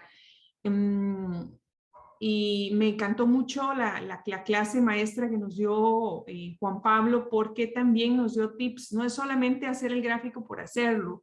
Creo que el tiempo que podemos demorar, por ejemplo, haciendo una cosa de estas es relativamente corto, pero en realidad el pensar en cómo comunicarlo, en cómo mejorarlo, eso es lo que conlleva muchísimo más tiempo. Otra herramienta también, sin lugar a dudas, es Tableau. Tableau sí tiene una curva de aprendizaje un poco más intensa. Yo, por ejemplo, tengo 10 años de utilizarlo y todavía hay cosas pues que realmente tiene que estudiar uno para poder hacerlas, sobre todo cuando hay implicaciones para para utilizar algún poco de matemática avanzada y la lógica en las fórmulas y en las funciones que se tiene que correr, pero también es una gran herramienta. Por ejemplo, un dashboard como este, pues no tendría por qué tener mayor complicación si uno tiene, si digamos, sobre todo si cultiva la curiosidad y el probar qué pasa si arrastro y pongo esta variable por acá, qué pasa si toco este botón por acá y cambio los colores, etcétera. Tableau es una herramienta maravillosa. De hecho, los colegas de La Nación en Argentina hacen cosas impresionantes en Tableau, y ahí les recomiendo también fijarse mucho en lo que ellos hacen. Juan Pablo también mencionaba Data Wrapper, que Data Wrapper también es una herramienta que tiene por lo menos unos 6, 7 años, por lo menos yo de conocerla, y ha ido evolucionando también para adaptarse a las necesidades de comunicación y a las tendencias de visualización de datos. Por ejemplo, este es un gráfico sobre evolución de casos de COVID-19 en Sudamérica para un taller que hace pocos meses impartí, y realmente se logran resultados muy buenos, a la altura también de lo que otras publicaciones, publicaciones, por ejemplo, como Financial Times o The Economist hacen. Y una vez más acá, lo importante, además de tener la herramienta, es primero tener claro qué es lo que se quiere comunicar, por qué, y también fundamental, la precisión en los datos que se van a utilizar, como nos comentaba Juan Pablo. Otra herramienta por acá, Infogram, que yo creo que muchos de ustedes la conocen. Es recurrente ver algunos de estos ejemplos en algunos medios en América Latina. Esto es más como para crear infografía, pero también es muy valiosa para la parte de storytelling. Por ejemplo, acá hay un ejemplo bastante sencillo, las tablas, por ejemplo, que nos hablaba ahora Juan Pablo. Bueno, la completísima catálogo de aplicaciones de Data Sketch, también para tenerlo en mente. Esta otra, por ejemplo, Chartblocks, y no se preocupen por anotarlas porque en unos segundos les voy a pasar una URL donde las van a tener todas. Esta otra Chartblocks también es bastante interesante y bastante sencilla de utilizar. Nos genera también por acá la posibilidad de descargar esto en múltiples formatos editables, y también nos permite aquí generar un código dentro de un formato que se conoce como iframe, que nos permite embeber este tipo de visualizaciones en nuestro sitio web. Lo mismo ocurre con esta, se llama Plotly, que esta es, digamos así, la interfaz para no programadores o para gente que no necesariamente tiene conocimiento sobre R o Python. Acá también se pueden hacer cosas como esta. Esta, por ejemplo, es una evolución del tipo de cambio en Costa Rica que había hecho que hice hace algunos años. Esta otra Chart Builder también es muy sencilla. Prácticamente lo que hace uno es poner los datos por acá, claramente en el formato que es necesario, y puede producir visualizaciones tanto para escritorio como para móvil, y por acá tiene las opciones para descargarlo. Hay otra más que es una de mis favoritas de esas herramientas para editables, que es justamente Raw Graphics. Tiene una nueva interfaz. Hace poco lograron reunir el capital necesario para lanzar una segunda versión de esto. Y miren ustedes, por ejemplo, las cosas que se pueden hacer desde esta herramienta. Sankey Chart, por ejemplo, se hizo con esta herramienta. Se baja el editable, y justamente cuando digo editable es que se puede meter, por ejemplo, a una de estas herramientas de editor como tipo Photoshop, Illustrator, o bien en una herramienta de estas de código abierto o gratuita como es Ink. Una de mis favoritas también, sin lugar a dudas, es esta otra, PlotDB.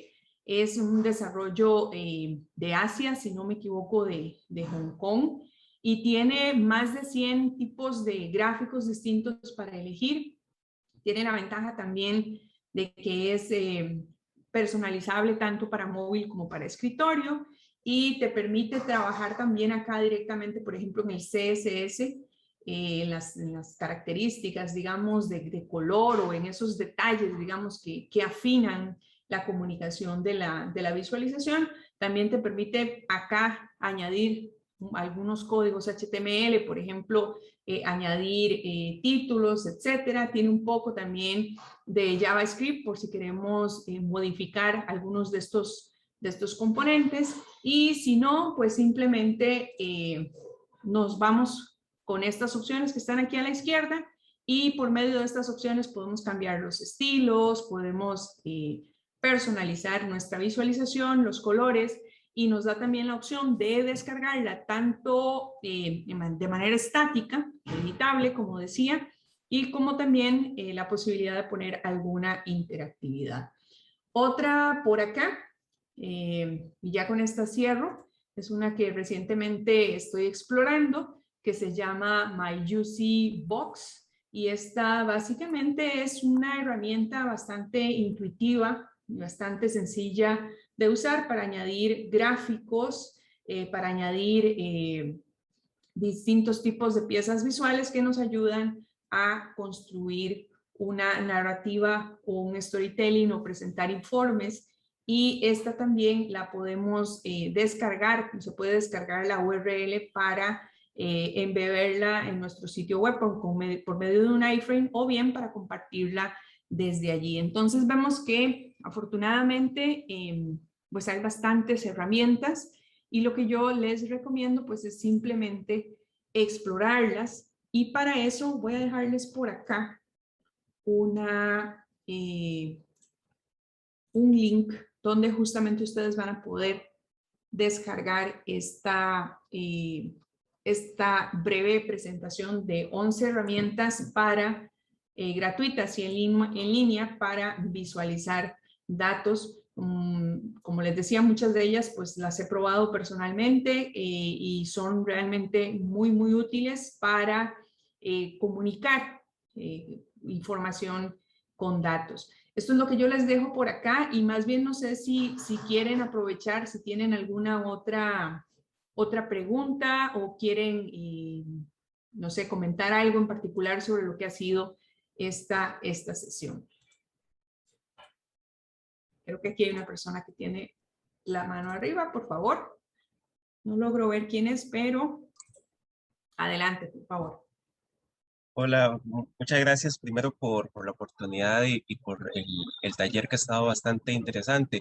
Yo tengo una consulta para ambos expositores con respecto a cuál es el proceso que llevan a cabo para testear ya la visualización en sí, y sobre todo me refiero ya cuando el producto final para mostrarlo a la audiencia. Cuando hablamos de audiencias sobre todo más amplias y no especializadas, lo digo porque muchas veces, y bueno, desde mi experiencia en mi caso como periodista, muchas veces cuando nos sumergimos en un tema, dominamos ciertas áreas y se nos olvida que tal vez al momento de pasarlo a la audiencia hay cosas que uno da por hecho y que tal vez no se van a entender, y sobre todo cuando se trata de visualizaciones un poco más complejas puede resultar como difíciles de leer, que yo también comparto lo que se decía al principio de que hay que hacer una, digamos, alfabetización de la visualización de datos, pero que vamos a tener ahí de camino como esa barrera, ¿no? De que las personas lo puedan entender. Entonces, tal vez sí me podrían como brindar esas recomendaciones, cómo lo prueban,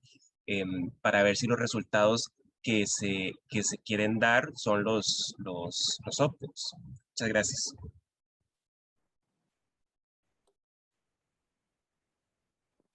Hola, bueno, entonces, yo creo que sobre todo, es que ya no recuerdo, Hazel, ¿tú te acuerdas de el ejercicio de alguien, es una especie de GIF donde limpian una visualización? O sea, bueno, básicamente creo que la mejor recomendación es remover todos los elementos que no aporten información al gráfico, ¿sí? ¿Recuerdan ese ejemplo que les mostré de las ciudades donde solo estaba resaltado el -50?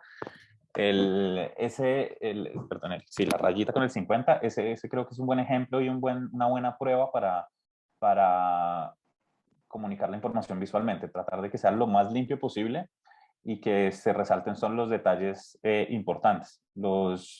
Hay unas cosas de las que poco se hablan, y es los títulos, por ejemplo, la selección de títulos para los gráficos.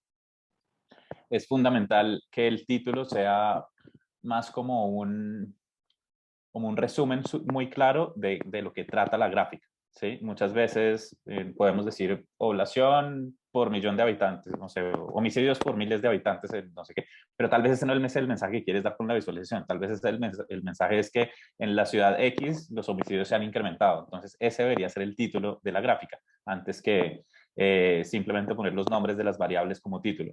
Entonces creo que antes que la herramienta de visualización en sí misma, es más importante pensarse en esos otros elementos de diseño que la acompañan. Esa es una recomendación que daría yo. Sí, periodísticamente, para ponerlo en términos periodísticos, yo creo que lo primero es que hay que pensar en una conclusión, en cuál es la conclusión vital que queremos comunicar con el análisis de datos. Y una vez que tenemos claro eso, creo que hay que hacer, o por lo menos el procedimiento que yo sigo es agarrar una hojita, un lápiz y empezar a dibujar qué quiero plasmar. Y luego ya elegir una herramienta y quizá la que mejor se adapte a eso. Después, para ponerlo también en términos periodísticos, y como decía Juan Pablo, editar mucho. Yo de hecho casi siempre me hago una pregunta: ¿qué pasa si quito este elemento? ¿Le resto, le quito una pata a la silla en la comunicación de lo que quiero, o más bien estoy añadiendo claridad?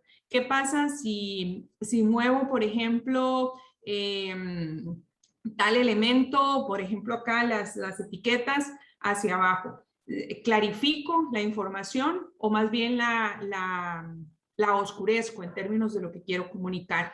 Entonces creo que esas son pautas que hay que seguir, y una fundamental también es dar instrucciones. Yo, por ejemplo, me he topado muchas veces con mapas y con visualizaciones que están ahí como tiradas a la mano de Dios, y uno no sabe ni siquiera uno sabe qué hacer con ellas.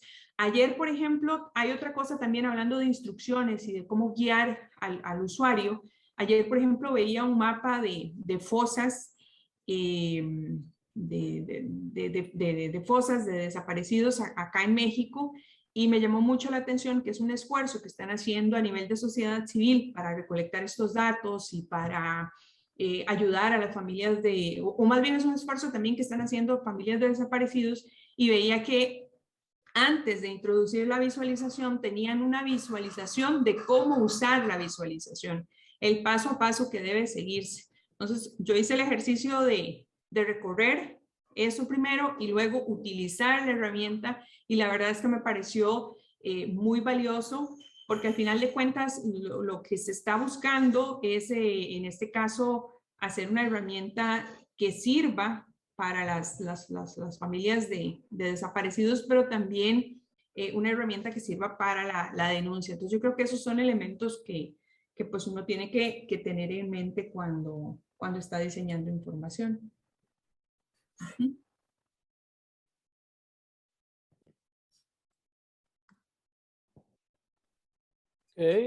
Muy bueno, muy bueno. ¿Otras preguntas, dudas? O me parece, podemos terminar, pero si hay otros comentarios, perfecto. Ok, muchas gracias. gracias.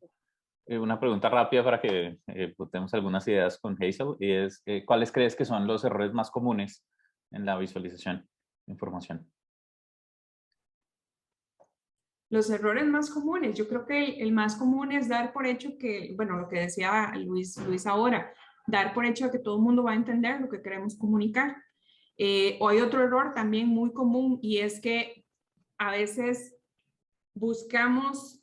nos empeñamos en que las visualizaciones sean demasiado fancy o demasiado llenas de fuegos pirotécnicos o muy complejas, digámoslo así. Y a veces se ven muy lindas visualmente, estéticamente pueden llamar mucho la atención, pero yo en lo personal las colgaría en cuadro en la sala de mi casa, pero no, digamos, para comunicar información. Yo siempre digo que si lo puedes comunicar en un gráfico de barras, no lo hagan más complejo de lo que en realidad es necesario. Ahora bien, dicho esto, un gráfico de barras, por ejemplo, se le pueden añadir otros elementos que tal vez busquen resaltar un poco, qué sé yo, por ejemplo, hace unos años vi un trabajo que me gustó mucho sobre los distintos tipos de ingreso que se necesitan para adquirir una casa en Berlín. Entonces, eran barras, eran 4 barras, pero abajo traía el tipo de casa que podía, o un ejemplo del tipo de casa que podía adquirir cada una o cada uno de los ¿cómo se llama esto? De los cuartiles donde se ubican, de los cuartiles de ingreso donde se ubicaban esas personas. Entonces, creo que esos son como 2 errores frecuentes, y creo que hay otro también de que presentar los datos sin un análisis, por ejemplo, sin considerar, por ejemplo, que los datos de incidencia de enfermedades, por ejemplo, deberían de presentarse en términos de tasas, por ejemplo, de tasas por 100,000, por 10,000 habitantes, etcétera. Entonces, creo que esos son como los 3 que ahorita tengo en mente. ¿Cuáles tenés vos en mente?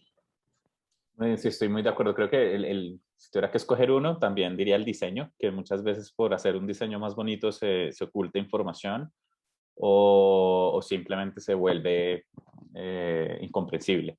Entonces, creo que lo más seguro es irse por lo más limpio en diseño.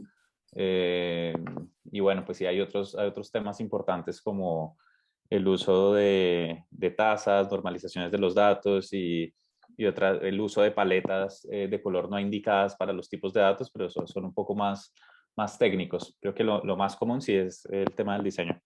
Hay otra cosa también, y vos lo tocabas al principio, el tema de la interactividad. Con eso, a ver, hay que tener mucho cuidado porque a veces en la interactividad, en el famoso tooltip o en la descripción emergente, se deja información que en realidad debería de estar a la vista de todos. Entonces, si como dices, no ocultes información, trata de darle al usuario la información que necesita para entender la complejidad de esos datos a primera vista. Entonces, la interactividad más bien debería de estar como sujeta, o debería de ser más bien en una jerarquía, debería de ser como la capa 3, digamos, de información. Y dejar a la mano todo aquello que realmente se necesita para comprender los datos, porque hoy por hoy sabemos que es muy poca gente la que en realidad hace el ejercicio de ir bolita por bolita o barrita por barrita para ver qué información le pusiste ahí. No, estoy totalmente de acuerdo con ustedes. Agradezco mucho los comentarios de Israel. Less is more.